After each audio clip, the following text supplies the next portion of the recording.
Oasis. Practical Wisdom with Scott Allen.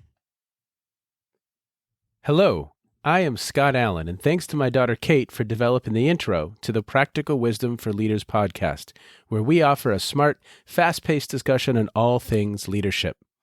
My guests help us explore timely topics and incorporate practical tips to help you make a difference in how you lead and live. If you haven't done so, please click subscribe so you automatically, seamlessly stay in the know when we publish new episodes.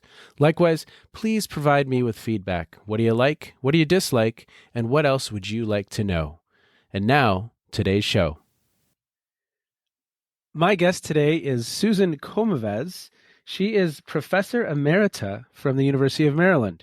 And Susan does not know that I'm going to do this. And I warned her just literally 30 seconds ago, but probably, it might be 8 years ago now, she received an award from the Association of Leadership Educators. And we asked men and women to share some words, some thoughts about Susan. And so this is just going to give you a snapshot of how she is thought of by the community of leadership educators. So from Laura Osteen, we heard compassionate, scholarly, mom with high expectations. Jackie Bruce said Susan equals leader, mentor, guide, and trailblazer. Marcy Shankman said authentic, bold, caring, teaches, loves, and inspires. Barry Boyd said greatest contributor to student leadership education. And yours truly, I said a warm heart, a beautiful mind. So Susan, welcome. And thank you for being with us today. Well, I am surprised, and I'd like to know her. She sounds great.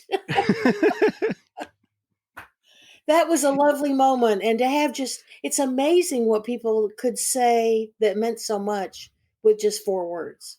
Isn't it though? Yeah. Isn't it though? Well, I would love to hear briefly your story of getting into your area of expertise, leadership education. So could you take listeners through that journey in just a few minutes? Sure, I'd be glad to. And in just a few minutes, it would be getting interested in leadership and leadership development, even as an undergrad. I was a math major at Florida State, but what I loved doing was student government and being a resident assistant and being in a sorority and being on the president's advisory board, and decided then to go into student affairs work in higher education. So realized there was a whole field of study there and went to grad school there at Florida State.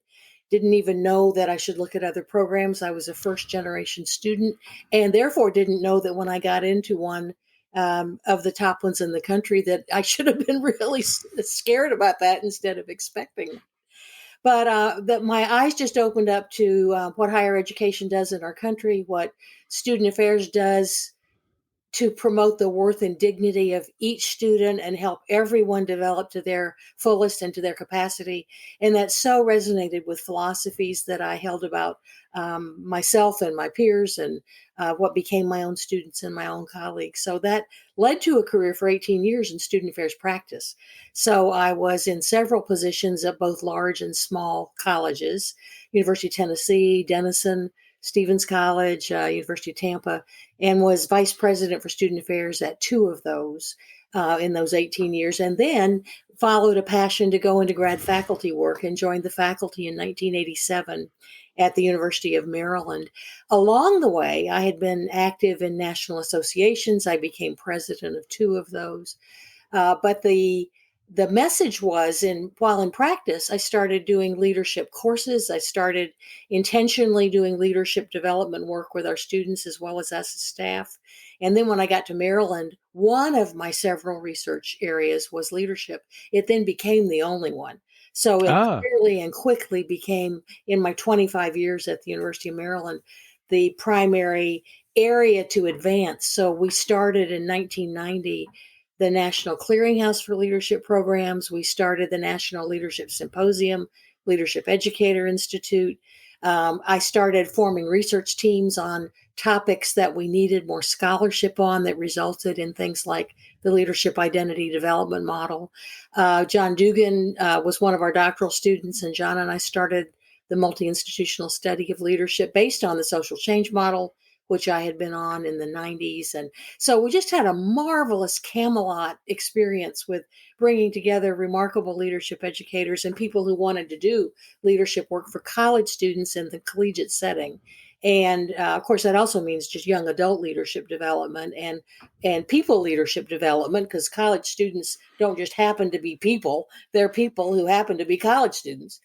So we got to do a whole lot of terrific work, I think, contributing to that development. And I say we on purpose, both from a philosophy that I have about leadership, but also because it took all of us doing this together with different areas of expertise to make such an impact. So it's been a marvelous career. I retired in 2012, and even into this 8th year of retirement, I am doing some contributions with the New Directions for Student Leadership series, which is a quarterly monograph type publication that's available through Wiley Online. Well, and so for those listening, many of you are familiar with Susan's work, and some of you are becoming familiar with Susan's work, but she really is a pioneer. And in her wake at the University of Maryland were just any number of really wonderful thinkers and wonderful scholars on the topic of leadership. And so I am so excited for this conversation. We were going back and forth before we got to today, and you had given me a list of topics that we could cover, which was wonderful. And I wrote you back and I said, I want the totality of your wisdom. and that's what I'm excited to mine today, is the totality of Susan's wisdom. And so I think today we're going to focus our time really on leadership educators or program architects and leadership learners. And so how about if we start with leadership learners? If you were, let's say you meet a young man or a young woman, or really anyone, to your point, a human, and they say, I want to get better at leadership. What are maybe 4 pieces of wisdom that you would share with them? What is it that you know in your heart, or maybe because of the research, that they should focus on? That's a wonderful question, and harder than one might think to try to. But the way you just framed it then is different than seeing it written in writing, in an email saying this is what I'm going to ask you. And the way you just said it triggered the counselor in me.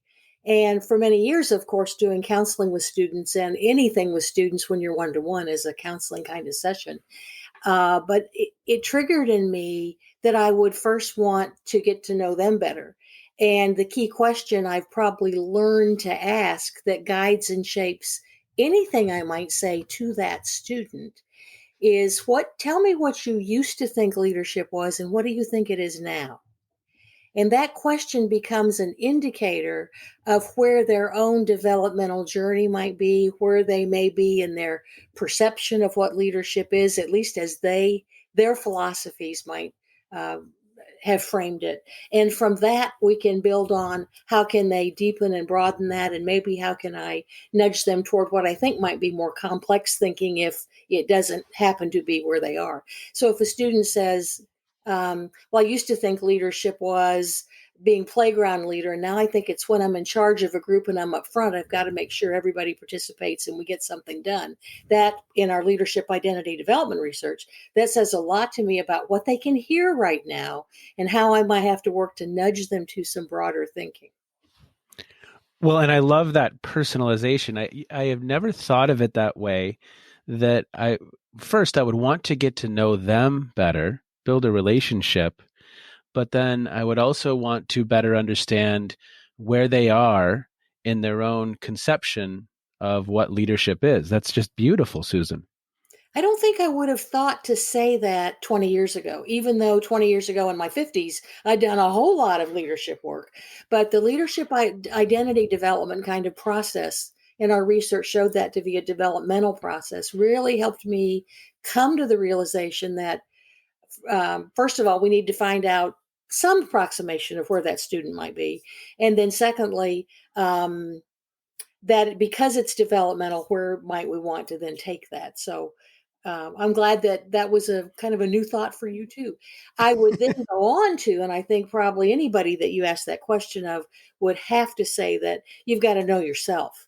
So asking the student a question or a person a question of what did you used to think leadership was and what do you think it is now opens the door to say what are your strengths and weaknesses and what are your motivations for wanting to learn more about leadership, and what's your passion, what are you committed to, is there a cause that you're working on, or is it just wanting to be involved and wanting to be more effective in everything you do. So once you start shaping why the person wants to get involved more with leadership development for themselves, you have a route to go. I would want that knowing yourself thing to come out for anybody, whatever philosophy of leadership they embrace. I would want them to come out of that with saying, I'm a person of character, that I strive to be, and I see myself as ethical and honest and trustworthy, trustful, that those are important values to me. If I can get them to a place to talk about ethics and honesty and trust, that's a core in any philosophy of leadership that anyone might be talking with you about, Scott. We all maybe have slightly different philosophies, but those are core principles. So I have not heard that before either, but I love it. So you're going to start with getting to know them, better understanding where they see the concept of leadership and their own understanding and perspectives on the topic, but then also going straight to the character discussion and the values discussion, and as a foundation from which then we work. Yes, although it might not be straight to it as a leadership educator, there are some stages or steps probably in the experience and in the conversation and discussion where you then get to reflecting on what values does that show about you, what's Mm. important to you, and why did you act that way. What examples can you give me of another time you acted that way because you thought it was the right thing to do, and out of that you process the meaning making that its honesty is important and ethics are important, and to be a person of character to me is very, very important. Now, what if someone didn't say that? What if they said, I want to get ahead at all costs, be the richest person I know, and I don't care how many bloody bodies are along the wayside? That would be a very different conversation. Yes, that would be. That would be. So what else? What else are you thinking about when it comes to someone who's interested in learning about leadership? Where do they start? Well, I think another starting question is can you identify your philosophies and beliefs about leadership? What do you think leadership is? And what if it was a philosophy you're practicing, what is that philosophy about? So, someone saying that it's the person in charge of the room who really needs to handle that well and effectively and get things done? Or is it someone saying it's a process of all of us together and I need to be good in that process? I may be in charge or I may be a member, but I'm responsible still for helping that organization get something done. Those are two very different philosophies, one being more of a leader centric entity kind of approach, and the other being leadership is a process and leadership is a phenomena among members of a group. And then there you build the skills depending on where the person's philosophy may be. I certainly have developed at this point in life a philosophy that yes, there's both. I mean, you bring yourself to a leadership context, and so you've got to keep being the best person you can be, whatever Yes. role you may have. But seeing leadership as a process among people who are interdependent on each other shares that responsibility then, and it makes you feel accountable to the community of people that are together, and not just wait for the leader to tell you what to do and then push back or go along with that. You have a responsibility to shape it in the philosophy, I would hope. Well, so and it's not a solo sport, so to speak. It's not about just me. It's about we and about the people who are mobilizing to achieve whatever the cause might be. That's right. Except that's exactly right. Except I would say if the person, this hypothetical person you and I have created that we're talking about, if that person is at what a stage that in their leadership development that I think most are, to say I think it's when responsible for a group and I'm in charge and I have the title of director or chair or supervisor, then I should do certain things. I would want them to practice those things that are inclusive and engaging and respectful and collaborative. And I would still work with them on, okay, so when you're in charge of a group, what's important to you about how the members feel and how you're going to get them motivated. And, and if you meet that person where they are, you can get them to see better ways of being. And it becomes a transition for them and their development to seeing leadership differently.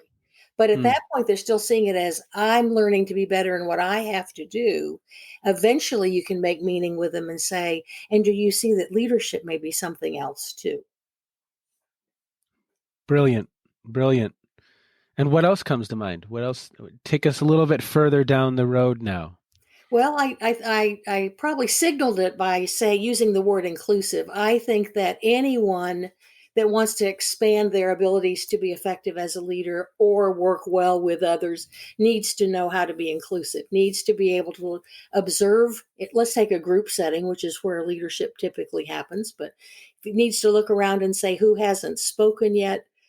Is there somebody that I could bring into the conversation? Is there some perspective that's not being shared? Even if there's not, for example, a person of color in the room, shouldn't we be examining diverse perspectives on this topic because it applies to more people than just the four of us who are sitting here? So let's look at it from diverse perspectives and see if we would come up with any different decision. Being inclusive means looking and saying what's blocking or keeping someone from participating who has clearly something to offer. So is blocking meaning they don't have enough information yet on this committee they've just joined? Is blocking they're the youngest member of the group and they think they should just shut up, and because the messages in the organization are get the lay of the land before you say anything because you don't want to walk into any landmines. And maybe the group needs to say, the smartest person here is the newest who joined us because they can see us more clearly than we probably can see ourselves. So what are you observing that you wonder why this organization does things like it does when you've come from another environment? And you can then ask us questions that get us to re-examine what we're doing. But that's inviting somebody into the conversation that otherwise you just might sit there thinking, oh, good, they're being quiet like they should because they're new and shouldn't say anything yet. So I think being inclusive means of ideas, of people because of their diversity, and they may be oppressed or there may not be welcoming environments that they're experiencing in the organization. But anybody in a leader role and anybody in a leadership context should look at making it an inclusive environment. I would love to talk a little bit more about that. So for instance, this concept for me, I graduated college in 1995. I don't know that this was a concept that ever even entered a dialogue that I was in the time I was an undergraduate. Now, of course, this conversation has evolved in recent years and over the last couple decades, and of course for multiple decades. But I'm a white guy from the suburbs of Minneapolis, and it just hadn't been something I'd ever had to confront. So, how do you help me better empathize? How do you help me better understand? What are some ways you've or techniques you've seen to help people? Because I believe in part there's some skill. It's a mindset, but it's also there's some skill in this activity. Would you agree? Oh, absolutely. You when you introduced our session today, you said you also were going to ask me questions about being a leadership educator or someone who designs and plans leadership experiences. And I very much think that one of those that I think you're signaling now is scaffolding, building competencies and skills. So if we expect someone to have social perspective taking abilities and see things from someone else's point of view, if we expect them to, if we see a good, really competent workers, one who can reframe a concept or an issue from others' perspectives, so could take an economic view on it, a social view, a cultural view, an educational view, a health systems view. If someone can take different perspectives, they've learned how to do that. So what are the foundational skills in being able to do that? Well, one of those are listening skills. So how do we in leadership coursework really spend time on, when we're talking about communications, on effective and eloquent listening? How do you listen? Langston Hughes has a character named Jesse Simple in one of his books, and Jesse Simple says we need to learn to listen eloquently. So how do we listen so eloquently that we reflect back even greater meaning than the person might have been aware they were transmitting? But you put it together in a way that they go, exactly. That's beautiful. That's what I was trying to say. So listening eloquently, and Sengi and others get into it by, first listen to understand, then to be understood, that kind of thing. But it goes back to that as a basic principle. So listening becomes a foundational skill for lots of things: conflict resolution, perspective taking, etc. And there would be other scaffolded skills that, if you practice them intentionally, and there'd be ways to do that. There are activities one can do where you would assign people roles in a group, and you are to play a character who is from a context, like you're the economist in the group, or someone is the community youth activist organizer. I mean, but when they play from a role, um, you're helping them. You're enabling them to practice what might be the perspectives from and legitimate points of view people bring from that position. Well, and let's make that switch because we're almost halfway through our time. Oh no! Amazingly, yes, it's almost been 20 minutes. So let's make the switch or the shift over to the leadership educator or program architect. I loved the verbiage you used of scaffolding, and so could we go down that road for a little bit more? What are some other foundational topics or content for you as you think about developing or designing some type of learning experience? I love how you honed in on listening. And so, are there others that come to mind for you that need to be present before we can move on to uh, additional layers or additional levels of knowledge or content? Well, that's certainly a good one, and I should have created a list or reviewed some of that material. One we've also mentioned, which is understanding self precedes understanding others. So if you can't articulate your own, let me state that positively. Until you can articulate your own values, motivations, you might not be as competent at understanding the values and peeling away the layers of behavior to get at the meaning of values for someone else. So Sure. if you start with yourself and say, I do the following action because I believe in this, how can you connect your actions and your belief? And then another person acts this way. Might it be because they believe in what? So there'd be ways to transfer that self to others concept. But there are lots of ways to break down the complexity of capacities.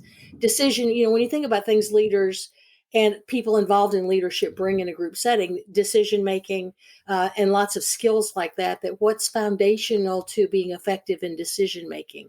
Well, identifying alternatives, looking at points of view. There'd be capacities one could break down in a scaffolding way and start with some of those to build to using them then in better decision making. Corey C. Miller and her colleagues' latest research was around which capacities are higher level or more complex, which ones are more simple. And so I think, and then if you bundle these so that you're introducing the simpler ones to build to intentionally toward a more complex one, it would be that kind of scaffolding. I was not aware that Corey was doing some of that work, but that's wonderful Yeah. because I think that provides the roadmap for us to begin building a coherent curriculum that, to use your language, scaffolds in a really beautiful way. I was speaking with Kay Anders Erickson, who's an expert on expertise and how people in any domain develop expertise. And that was one of his tenets, that we have a clearly designed program that scaffolds or that builds upon skill over skill over skill over skill until we get to some very complex, nuanced content. And I don't know that program architects always have that in mind. Well, David Day's done some work in this area too on leader development, different from leadership development. And Say more. well, some of it relates to the things we were talking about, not just what an individual needs to learn to do, but also what then a group needs to learn to do better leadership, shared leadership, facilitated leadership in the group setting. So there's the individual component, but there is the group component. And we don't do as much intentional work, I think, around group development, or indeed at a systems level, community development beyond that. So what are the skills involved in looking at the group dynamics of a functional or a toxic group and figuring out what's happening and what could be more effective? All those are more complex skills than doing it just for yourself. Hmm. What else? What else comes to mind for you as you're thinking about helping a leadership educator or program architect design an experience that's meaningful? Yeah. Well, I'll go back to what I was just signaling through that answer, which is I think any leadership educator or architect of curriculum and experiences, as you were describing, need to be doing a multi-level analysis and designing multi-level experiences. It's kind of like me in a group, my group in a organization or a community, and what needs to happen at all those levels for us to be more effective individually in working. How can I be better in the group setting when I'm not the leader, when I am the leader in terms of positional leader? But how can I be better in a community setting when I'm a member of multiple groups and could help network those or form coalitions among those? So the PTA I'm in and my church group really should be working together on this problem, not separately. But even within then that multi-unit analysis, the community can develop too. Communities can be better at working together.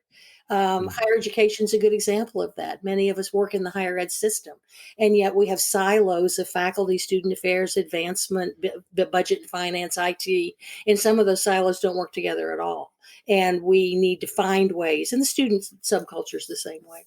So multi-level work, I think, is critical, and that moves the person from just seeing me alone as the leader to seeing me within a system, and the elements of that system, the groups and the communities, also need to be developed.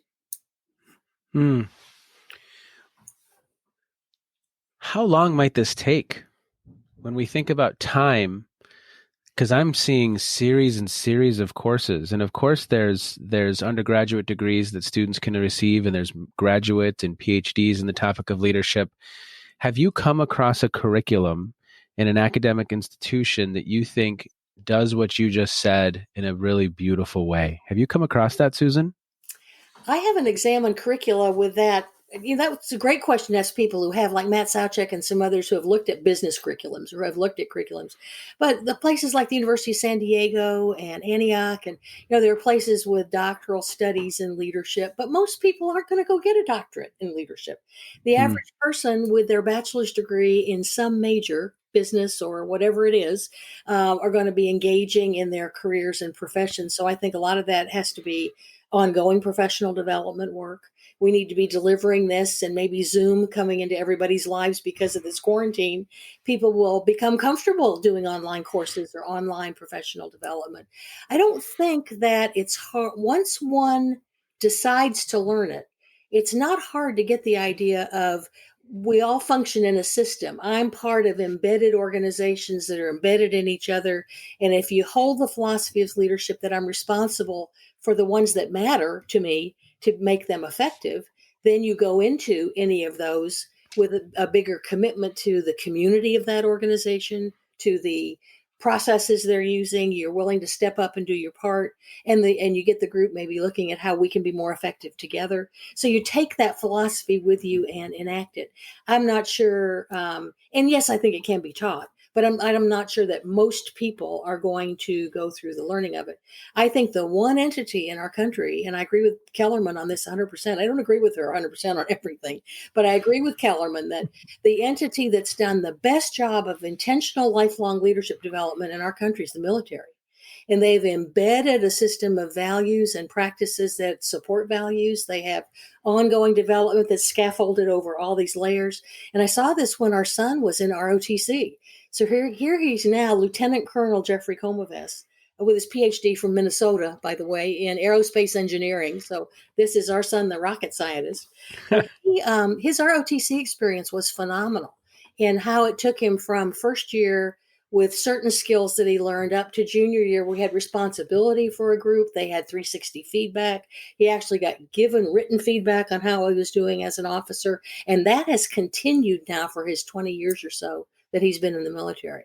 And it's phenomenal to see the intentional development, the feedback mechanisms, the training loops that they do to try to ensure that that occurs.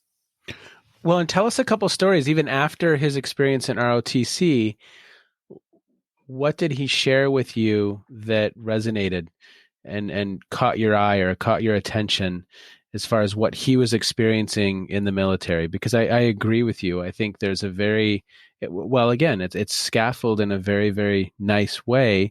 And then embedded in this whole experience is an opportunity for practice. There's a practice field where we can engage in drills and we can reflect ahead of time, or we could preflect, we could engage in an activity, and then we could, perform an after action review and really talk through how everything went. Anything else stand out for you in his experience that stands out for you as just incredibly wonderful developmental opportunities? Well, I'm sure I don't know all of his experiences that I like that. Do remind me to come back to after action review, though. I have a comment I wanted to make on that as Sure. one of my suggestions for educators. Let me actually share an experience he had when he was in ROTC. He he even called me on this one. I believe it was his sophomore year. He was to be responsible. Let me back up. They were starting a um, marching band or some type. No, they were starting some kind of a marching drill team or something in his ROTC unit. And they knew from his resume from high school that he had been drum major of his high school marching band. So they figured Jeffrey would know how to get a group of people learning how to do drill routines and do some of this marching. And Jeff also knew that he had learned it on his own because that was the first year that had the marching band, and that some of his freshman first year ROTC members had more experience than he did with that. So he formed a subcommittee of them to come up with teaching the unit to do those kinds of drills. And then he got a major award from the ROTC unit for using the talents and expertise of his own personnel to accomplish the goal with his support and with his guidance, but that he turned to those that did have expertise and supported them in doing that. So they recognized in him that that was a good thing that he did, not that he didn't have the expertise or not that he just didn't go ahead and do it. And I thought that was a terrific example. Well, it is, and the fact that they recognized that and rewarded that behavior is a great thing. I mean, it's wonderful, right?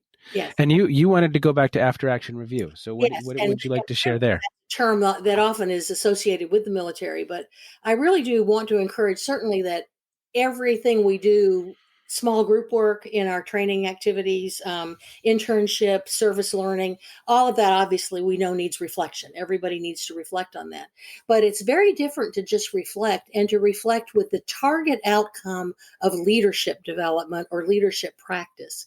So I can talk to 5 students who just did service learning and say, let's tell me what you got out of that. What were the biggest takeaways? What did you observe that you'd like to reflect on? And come up with a whole bunch of different things. But if I also said, what leadership did you see happening at the site we were in, and what leadership would have made a difference in the outcome we were there working with them on? Which of your own leadership skills did you find really well used in the work that you did, and which ones do you wish you had? That's a very different, focused, targeted reflection, and then they get leadership out of it. So unless we target the reflection for the outcome goals we have in mind, we aren't going to accomplish them. There's a lot of research on learning outcomes in higher education. And one of the funny studies I saw was that something like, I'll make this up, and probably exaggerate to make the point, but something like 98% of college provosts said, yes, we have learning outcomes, and they're published on our website. But they said only 8% of the students knew what they were. So we're something in them, but they don't know what it is. If we don't tell them this is to the outcome we're going for, because people who know what the outcome is that they're headed for are more likely to accomplish it. So make leadership an intentional outcome. Love it. I love it. One more for program architects. Anything else come to mind for you, Susan? Well, I think we have to teach both group development and community development. I do think people need to know there are stages of a group's development. There are processes a group has to be able to use well to be effective. And if you know those, you're more likely then to observe them when you see them, or you're more likely to develop the diagnostic capacity to say, my group isn't doing this well. It's because people don't know each other. They don't know why people are saying what they're saying. We really need to spend time talking about the values that brought us to this group, or what we all hope to accomplish in this group, or whatever. But the idea of if you can observe, make meaning out of your observation in a diagnostic way, you can then intervene as a person trying to make it better, a leader, follower, um, and the group would develop. So group develop, like people who know Tuckman's work. Yes. Some of your listeners will, some won't. But Tuckman talks about a stage called storming in a group, and when you hit the storming stage, people who don't know it think, "Oh my God, the group's falling apart." Instead of saying, "Yeah, this is normal. That we should expect this is going to happen. We're now at a really important stage to decide what we want our goals to be and to revisit our purpose." And but if you know it's going to happen, you don't treat it as, "Oh my God, Chicken Little, the sky's falling." You say, "This is just a stage, folks, and we can figure this out. We can get through this, and we'll be better on the other side." So you just made me have, I just had a comment that I wanted to make to that. And this could be an incredibly obvious question, Susan, and maybe you're going to think ill of me for not knowing this literature. But do you know of literature that scaffolds, like explicitly scaffolds what we need to do to build the team?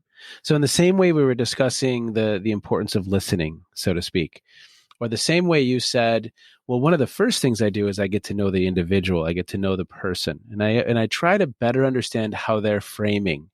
Have you seen a very concrete description of how you scaffold group development or team development? That's an excellent question. And there are whole courses on team development. One of the resources I would refer you to that immediately comes to mind is in its 14th edition of the book, which lets you know how long it's been out there. Wow. Johnson, two men, a father, son, I believe, maybe they're brothers, but they have a book called Joining Together. And it is an easily read and used book on how people come together to form groups and teams that can be effective. Then there is a whole teams literature, of course, out there, but Johnson and Johnson. And of course, a lot of what I would draw on from my background is the group counseling literature. So when you get a group together, like a therapy group or a group that's exploring grief or whatever it may be, how do you get that group to develop trust, to agree on what they're going to work on together, to establish ground rules?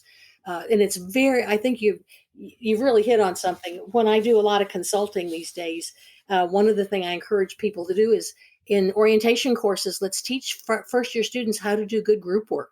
When you're assigned a group project in a class and they just say, "Here, you in groups of 7, go out and do this project," and nobody teaches them how you do group work, they either think groups are deadly and worse than cafeteria food, or they think they're Camelot moments because ours worked out wonderful.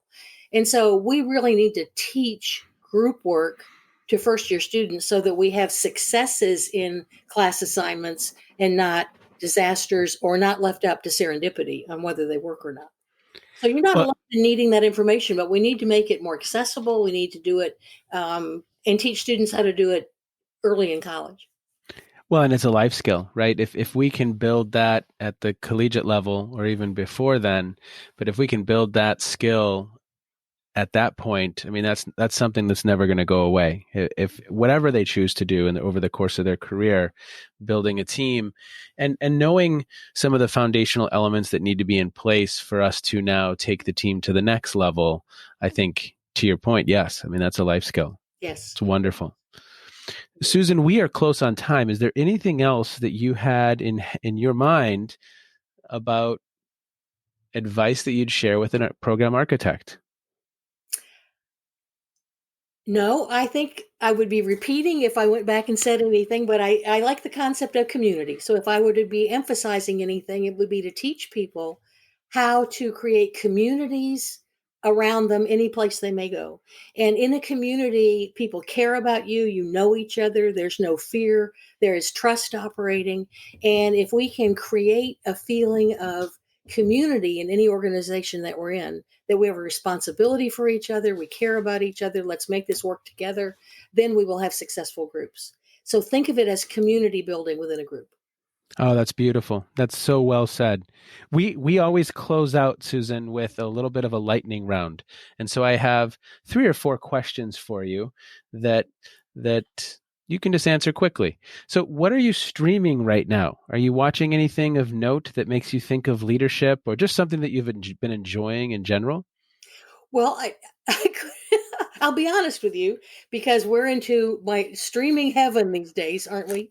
And we are streaming two of the most opposite shows you could. We take them in turns. One is The Wire, which we never watched all the time we were in Baltimore and in the Baltimore area.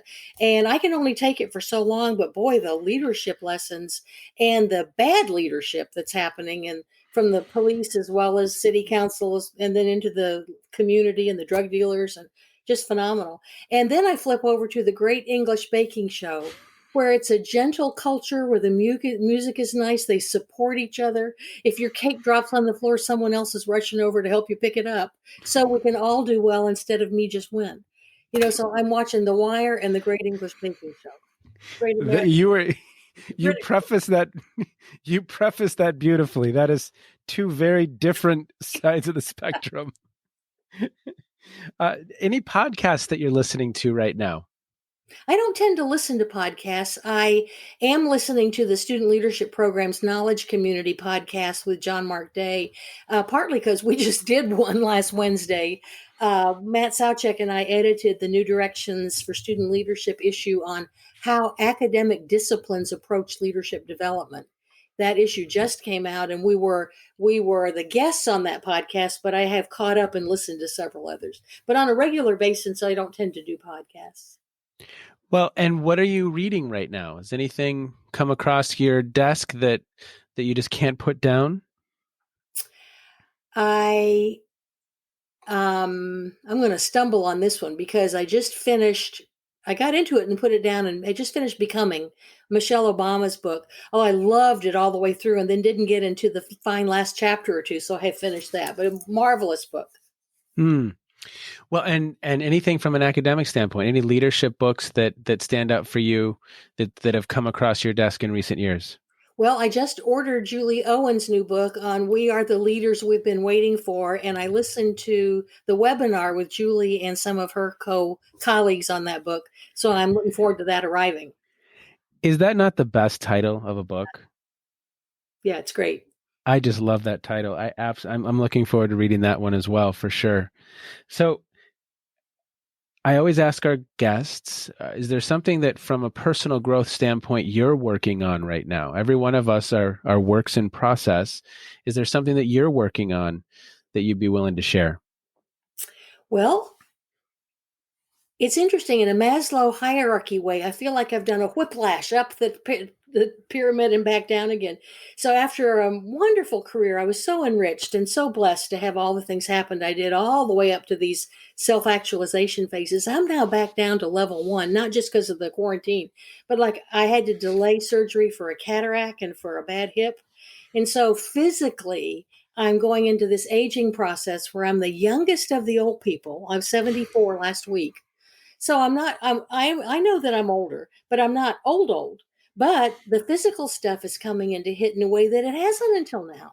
So it's how do I design a life that's active but accommodates the physical limitations that may be happening? Well, and happy birthday. Thank you. And you said that in a beautiful way. You really did. And I loved you used the word design, didn't you? Yeah. Yeah, I love it. Well, I love it. So you have to. I think you have to accept what's going to be there, change the things that you can, etc. But James Baldwin has a great quote about not everything that's faced can be changed, but nothing can be changed until it's faced. Oh, So wow. the realist in me says you've got to face the things that you know you can't change. Do what you can about them. In this case, body ailments. But go ahead and face them and don't hide them and do something about them. Well, Susan, this has been just so much fun. I love your mindset. I love your outlook. I really appreciate you sharing your wisdom. I had given a whole bunch of quotes at the very beginning of our time together, and I'm going to just end with Carrie Stevens. She said she is a legend in leadership, and you are. And I can't thank you enough for taking the time to be with us today, share your wisdom, and I know that each one of our listeners is going to get so much as they reflect on the conversation that we've had today. Thank you. Thanks. Well, be well, take care, and we'll talk soon, Susan. Thank you. Okay, thank you. My conversation with Susan Komives was just a lot of fun, and I'm left with a few things on my mind that I'll continue to reflect upon. So first, there's this whole notion of scaffolding. And so if we're going to design a curriculum, what are some of the lower level items I need to have as skills before I can take on something with greater need for skill? So for instance, listening may be a skill if I'm trying to train a leader in negotiation. So that was something that really has stuck with me as I've reflected on our time together. She also suggested that we need diverse perspectives, inviting others into the conversation. Are we creating an inclusive environment? And if we're developing leaders, we have to have a multi-level experience. So me in group, my group in the organization, or my group in the community. And looking at this content from multiple levels, there's great value. Now, everything we do has to have a target outcome of leadership. And so is leadership an intentional outcome of all of our endeavors? And then she said something towards the end of our conversation, which I'm going to reflect on for some time to come. She said that building leaders is really about creating community any place they may go. As always, thanks for listening. Take care. Be well. You have been listening to the Practical Wisdom for Leaders podcast. If you liked what you heard, please share it with others and let them know what we're up to. And one last quick reminder to click subscribe so you know when we publish new episodes. And of course, we'd love to hear your feedback. You can stay in touch with me by visiting www.scottjallen.net or any number of social media platforms. Be well, be safe, and make a difference wherever you are on this beautiful planet. And now, here's Kate's twin sister, Emily, with the outro.